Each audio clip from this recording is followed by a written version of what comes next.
ഇപ്പോൾ ചീരക്കറി വെക്കാൻ കൊണ്ടാണ്. ചീരക്കറി വെക്കാൻ പോകുന്ന സമയത്ത് പരിപ്പ് നമ്മൾ ആദ്യം ഇട്ടു, പരിപ്പ് വേവിക്കാൻ വെച്ചു. ഇനി ചീര മുറിക്കാൻ പോകണം. ചീനി മുളക് ഇട്ടിട്ടുണ്ട്. അപ്പോൾ അതൊന്ന് എന്താ പറയുക, മുളകിലിടാൻ വേണ്ടിയിട്ട് തൈലിടാന്ന് പറഞ്ഞിട്ട് അതൊന്ന് എല്ലാം ചീന്തി എടുക്കുകയാണ്. മുളകിട്ട് കുറച്ച് ഉണക്കാൻ വെച്ചിട്ടുണ്ട്. അപ്പോൾ അതിൻ്റെ കൂടെ നമുക്കിതും കൂടെ ചെയ്യാം. കൊണ്ടാട്ട മുളകായിട്ട് നമുക്ക് ഉപയോഗിക്കും. വേനൽക്കാലത്തൊക്കെ നമുക്ക് ഉണക്കി വെച്ചിട്ട് നമുക്ക് ഇപ്പം കൂടെ ഉണക്കി വെച്ചാൽ കുറച്ച് നമുക്ക് ഉപയോഗിക്കാം. ഇപ്പം തൈരൊക്കെ ഇട്ടിട്ട് കൊണ്ടാട്ടമായിട്ട്. അപ്പോൾ അതിനുള്ള പരിപാടിയാണ്.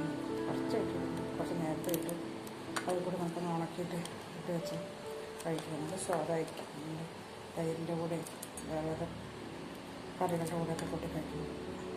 പിടി ചീര കിട്ടിയിട്ടുണ്ട് വീട്ടിൽ. അപ്പം ചീര മുറിച്ച് നമുക്ക് കറി വയ്ക്കാം, പരിപ്പിട്ട് കറി വയ്ക്കാൻ വേണ്ടിയിട്ടുണ്ട്. കുറച്ച് ചീര 2 പേർക്ക് കഴിക്കാനുള്ളത് വേണ്ടു. കുറേശ്ശെ കഴിക്കുന്ന മുറിക്കാൻ വേണ്ടി. കുറേ ചീരയിൽ പൊട്ടൊക്കെ ഉണ്ടായിരുന്നു, അതൊക്കെ മുറിച്ച് കളഞ്ഞു. ഇലയിൽ പൊട്ടുണ്ട്, വെള്ളപ്പൊട്ടുണ്ടായിരുന്നു. ചീരയുമ്പോൾ അതൊക്കെ ഉണ്ടാവുമല്ലോ. അപ്പോൾ അതൊക്കെ കഴിഞ്ഞ് ക്ലീൻ ചെയ്ത് കഴിഞ്ഞ് ചീര മുറിക്കുകയാണ്. വീട്ടിലുണ്ടാക്കി ചെയ്യുമ്പോൾ അതിന് കുറച്ച് ഗുണങ്ങളുണ്ടാവും, മായങ്ങളൊന്നും ഉണ്ടാവില്ല. കണ്ണിക്കണ്ട വെള്ളം എന്നാലും ഞങ്ങൾ പുറത്തുനിന്ന് വാങ്ങിച്ച സമയത്ത് അതിനകത്ത് വെള്ളപ്പാടുണ്ടായിരുന്നു. അതൊന്നും ഉണ്ടാവില്ല, നമുക്ക് വിശ്വസിച്ച് കഴിക്കാം.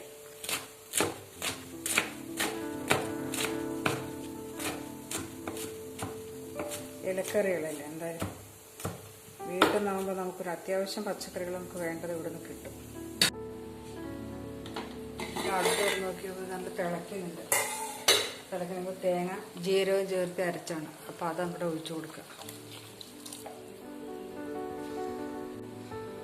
ചീരക്കറി ഉണ്ടാക്കാൻ വേണ്ടി നമ്മൾ ആദ്യം ചട്ടി ചൂടായ ശേഷം എണ്ണ ഒഴിക്കണം.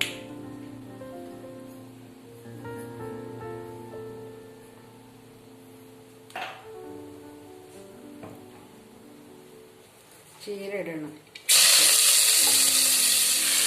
എണ്ണ ഒഴിക്കുമ്പോൾ മഞ്ചട്ടി ആയതുകൊണ്ട് ഞാൻ കുറച്ച് എണ്ണ ആദ്യം ഒഴിച്ച് വെക്കണം.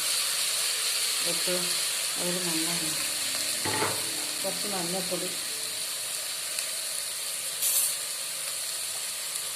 കുറച്ച് അധികം ഇടുക. ഇലക്കറി ഇടുന്നത് മഞ്ഞപ്പൊടി ഇടും. പിന്നെ കുറച്ച് മുളക് പൊടി, സാധാരണ പിന്നെ ഉപ്പ്, ആവശ്യത്തിന് ഉപ്പ്, പിന്നെ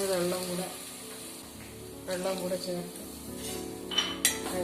ഇളക്കി നമുക്ക് അടച്ചു വയ്ക്കാൻ. സാധാരണ എല്ലാവരും ഉണ്ടാക്കുന്നതാണ്, ഞങ്ങളുണ്ടാക്കുന്ന ചീരക്കറി ഇങ്ങനെയാണ്. പിന്നെ പരിപ്പ് വേവിച്ച് വെച്ചിട്ടുണ്ട്, കൂടെ പരിപ്പ് അതിൻ്റെ കൂടെ ഇടാം. പരിപ്പ് അതിനകത്ത് ആവശ്യം വെള്ളം ഒഴിക്കുക, ഇളക്കി അടച്ച് വെച്ചാൽ മതി. കുറച്ച് പൊടിയാണ് ഉപയോഗിക്കുന്നത്. ജീരകപ്പൊടിയും കൂടി ഇട്ട് തേങ്ങ അരക്കട്ടെ. ഒന്ന് ഇടയ്ക്കൊന്ന് ഇളക്കി കൊടുക്കുക. തിള വരുമ്പോൾ ഇനി കടുക് പൊട്ടിക്കാനായിട്ട് നമുക്ക് കുറച്ച് ചുവന്നുള്ളി അരിയാം. കടുക് പൊട്ടിക്കുന്നതിന് മുമ്പ് കുറച്ച് എന്താ പറയുക, പപ്പടം ഉണ്ട്, കുറച്ച് 2 പപ്പടവും കുറച്ച് കൊണ്ടാട്ട മുളകും കൂടെ ആക്കാം. എന്നിട്ട് പിന്നെ ആ എണ്ണയിൽ തന്നെ നമുക്ക് അങ്ങോട്ട് കടുക് പൊട്ടിക്കുക. സാധാരണ അങ്ങനെ ചെയ്യാറ്. നമുക്ക് എണ്ണ വേസ്റ്റ് ആവുമില്ല, നമുക്കതിൽ ഉപയോഗിക്കുകയും ചെയ്യാമല്ലോ.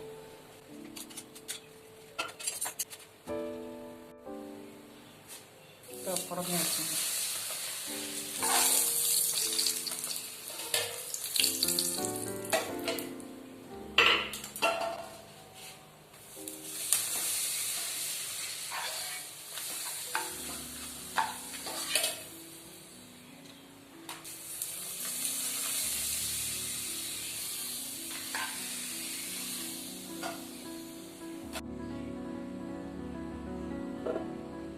പപ്പടം കാച്ചി കഴിഞ്ഞു. ഇനി ഇല്ലാണ്ട് കൊണ്ടാട്ട മുളക് കൂടെ നമുക്കിടാം.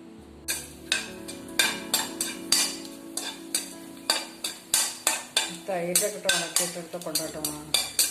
പക്ഷേ നല്ല കറികളുടെ കൂടെയൊക്കെ കഴിക്കാൻ നന്നായിട്ടുണ്ട്. കുറച്ച് മൂരിയാണ്, അപ്പോഴതിൻ്റെ ഉപ്പും മുളകും എരിവും ഒക്കെ ഒന്ന് പിടിച്ച് വരുമ്പോൾ ആ കറിക്കൊരു ടേസ്റ്റ് വരില്ല. എന്നിട്ട് അതിന് നമ്മൾ കടുക് പൊട്ടിക്കും. ഒന്ന് മൊരിയണം.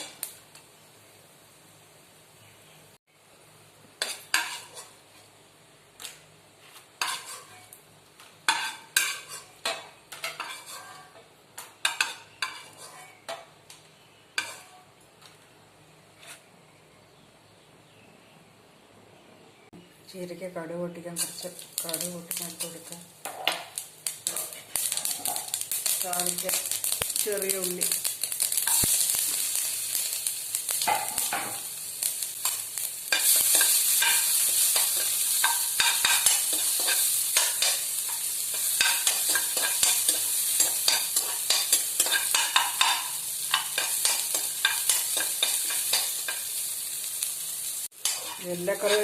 എല്ലാ കറിക്കും നമ്മൾ കടുക് പൊട്ടിക്കുന്ന സമയത്ത് കറിയപ്പെടും. പക്ഷേ ഈ ഇലക്കറികൾക്ക് നമ്മൾ ഇട്ട് കൊടുക്കാറില്ല.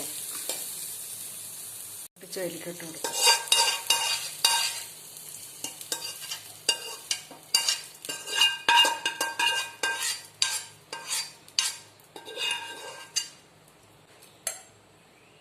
ചീരക്കറി റെഡി.